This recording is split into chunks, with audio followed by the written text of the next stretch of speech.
보실 말씀은 히브리서 13장 9절로 17절까지의 말씀입니다. 한 목소리로 합독하시겠습니다. 여러 가지 다른 교훈에 끌리지 말라. 마음은 은혜로서 굳게 함이 아름답고 음식으로서 할 것이 아니니 음식으로 말미암아 행한 자는 유익을 얻지 못하였느니라. 우리에게 제단이 있는데 장막에서 섬기는 자들은 그 제단에서 먹을 권한이 없나니 이는 죄를 위한 짐승의 피는 대제사장이 가지고 성소에 들어가고 그 육체는 영문 밖에서 불사름이라. 그러므로 예수도 자기 피로써 백성을 거룩하게 하려고 성문 밖에서 고난을 받으셨느니라. 그런즉 우리도 그의 치욕을 짊어지고 영문 밖으로 그에게 나아가자. 우리가 여기에는 영구한 도성이 없으므로 장차 올 것을 찾나니 그러므로 우리는 예수로 말미암아 항상 찬송의 제사를 하나님께 드리자. 이는 그 이름을 증언하는 입술의 열매니라. 오직 선을 행함과 서로 나누어 주기를 잊지 말라. 하나님은 이 같은 제사를 기뻐하시느니라. 너희를 인도하는 자들에게 순종하고 복종하라. 그들은 너희 영혼을 위하여 경성하기를 자신들이 청산할 자인 것 같이 하느니라. 그들로 하여금 즐거움으로 이것을 하게 하고 근심으로 하게 하지 말라. 그렇지 않으면 너희에게 유익이 없느니라. 아멘. 할렐루야. 오늘도 예배의 자리 가운데 모이신 성도님들 주님의 이름으로 환영하고 축복합니다. 오늘 같이 나눈 말씀의 제목은 영문 밖으로 나가라라는 말씀의 제목 가운데서 은혜를 나누도록 하겠습니다. 영문 밖으로 나간다는 것은 구약 시대로 따지면은 이제 너는 나와 상관없는 부정한 자이다라는 것을 의미합니다. 영문 밖으로 나간다라고 하는 것은 이제 무리 가운데서 도태되어서 무리 안에 들어오기가 너무나 어려운 상황이 주어진 것이 그때 당시의 상황이었습니다. 레위기서의 말씀을 보게 되면은 부정한 자들이 진영 밖에서 살게 되었는데 진영이 영문 밖입니다. 지금 이 진영 밖에 나간다라고 하는 것은 부정한 이들이 나가는 것인데 주님이 우리에게 이 영문 밖으로 나가라고 말씀하십니다. 우리는 오늘 말씀 가운데서 은혜를 나누려고 합니다. 주님이 나에게 주시는 의미는 무엇인가? 말씀 속에서 은혜를 나누도록 하겠습니다. 먼저 오늘 말씀을 보게 되면은 여러 가지 교훈에 흔들리지 말라고 말씀하십니다. 왜 이 말씀이 기록되어졌는가? 히브리 유대인들의 모습을 보게 되면은 예수를 믿는다고 분명히 개종하였습니다. 그러나 계속하여 육신의 그동안의 율법 가운데에 매여 있었기 때문에 자꾸만 율법 가운데로 돌아가려고 하였던 모습이 그들의 모습 가운데 있었습니다. 그렇기 때문에 음식으로부터 시작하여서 이 모든 것은 유익을 얻지 못한다라는 것을 주님이 말씀하십니다. 이들은 자꾸만 옛 모습으로 돌아가려고 하였습니다. 자꾸만 그 전의 모습이 습관처럼 배어 있었기 때문에 그 모습으로 돌아가려고 합니다. 그러나 이 주님이 말씀하시는 것은 돌아가는 것이 아니라 예수 그리스도 안에서 이제 새 언약이 제정되었으니 예수 그리스도의 말씀 가운데에서 거해야 된다라는 것을 분명히 말씀하십니다. 이제 우리가 이 말씀의 깨달음을 얻어야 됩니다.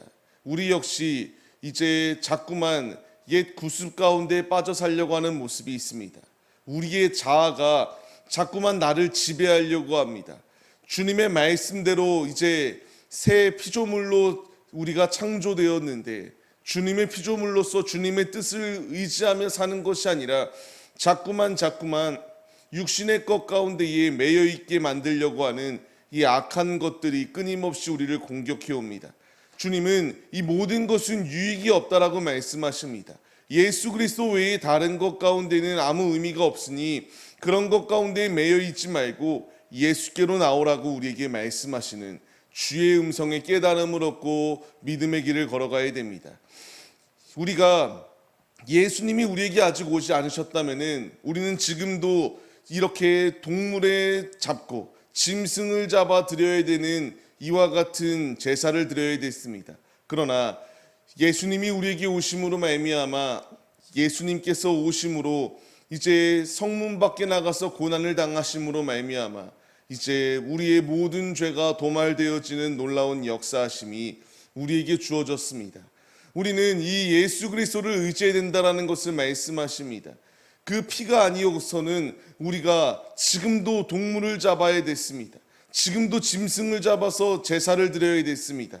주님 안에서 이제 이 모든 것이 완전케 되어지고 단번에 자신의 몸을 드림으로 말미암아 동물의 제사가 아니라 짐승의 제사가 아니라 온전히 주님께 우리의 중심을 드릴 수 있는 우리의 마음의 할례를 통하여 이제 주님 안에 온전히 거할 수 있는 놀라운 축복이 우리에게 예비되어졌음을 분명히 말씀하십니다.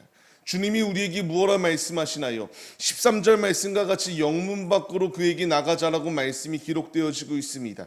우리는 그 주님께로 나아가야 됩니다. 아무 죄가 없으신 주님께서 우리의 죄를 도말하여 주시고 완전히 사하여 주시기 위하여 자신이 영문 밖으로 나가셨습니다. 십자가를 짊어지시고 그 앞에 있는 모든 조롱과 핍박을 개의치 아니하시고 기쁨을 바라보시며 영문 밖으로 나가셨습니다. 주님이 우리에게 말씀하시는 것이 무엇이나요? 우리 주님의 제자가 되기 위해서는 우리도 우리의 십자가를 짊어지고 나가라고 말씀하십니다.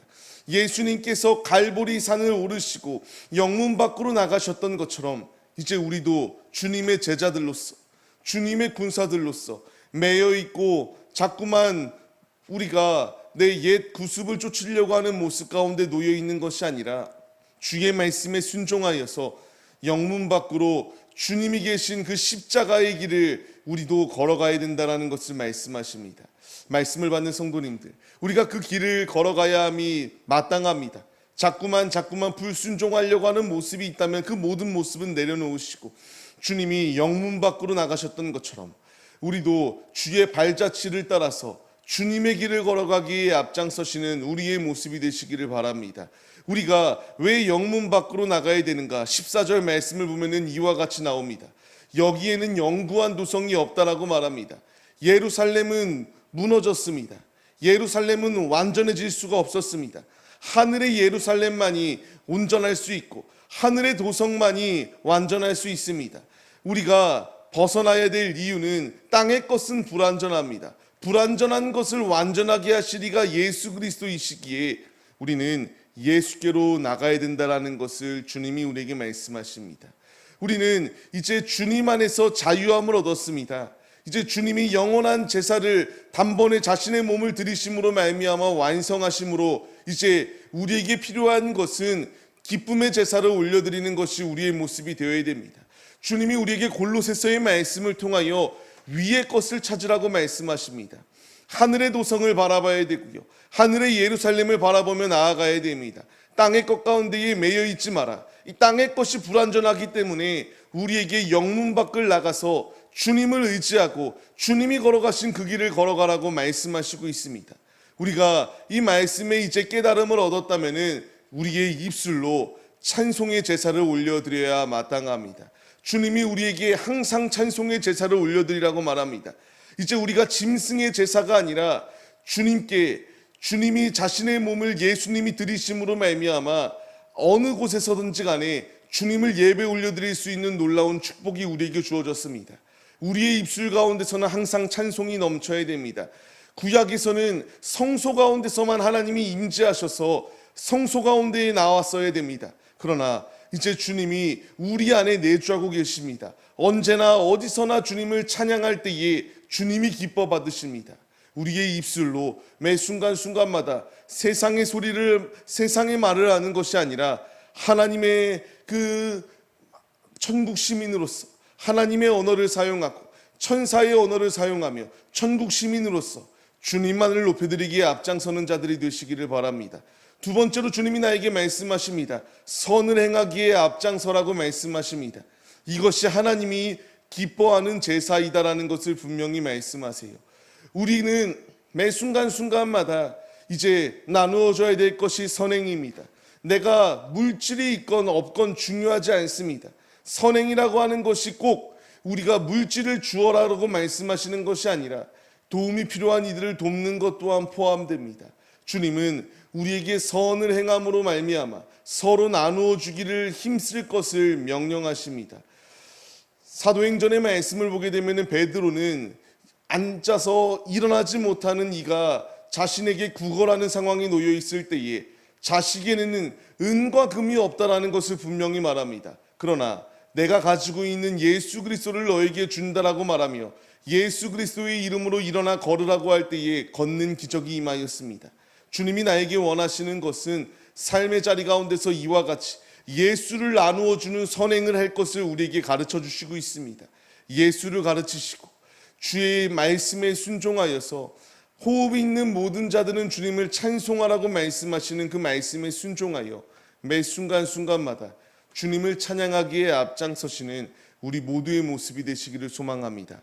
말씀을 정리하면 주님이 우리에게 영문 밖으로 나오라고 말씀하십니다. 영문 밖으로 나와서 주님이 나에게 살아가는 삶의 자세가 항상 찬송하며 항상 예수의 심장을 가지고 선행을 베푸는 예수의 사람이 될 것을 주님이 우리에게 명령하십니다. 이 모든 말씀에 순종하여서 오늘의 살아가는 삶의 자리, 나의 자아를 의지하는 것이 아니라 자아를 버리고 오직 예수의 십자가를 짊어지고 십자가의 길을 걸어가 영원한 천성, 하늘의 도성을 차지하는 우리 모두의 모습이 되시기를 주님의 이름으로 간절히 축원합니다.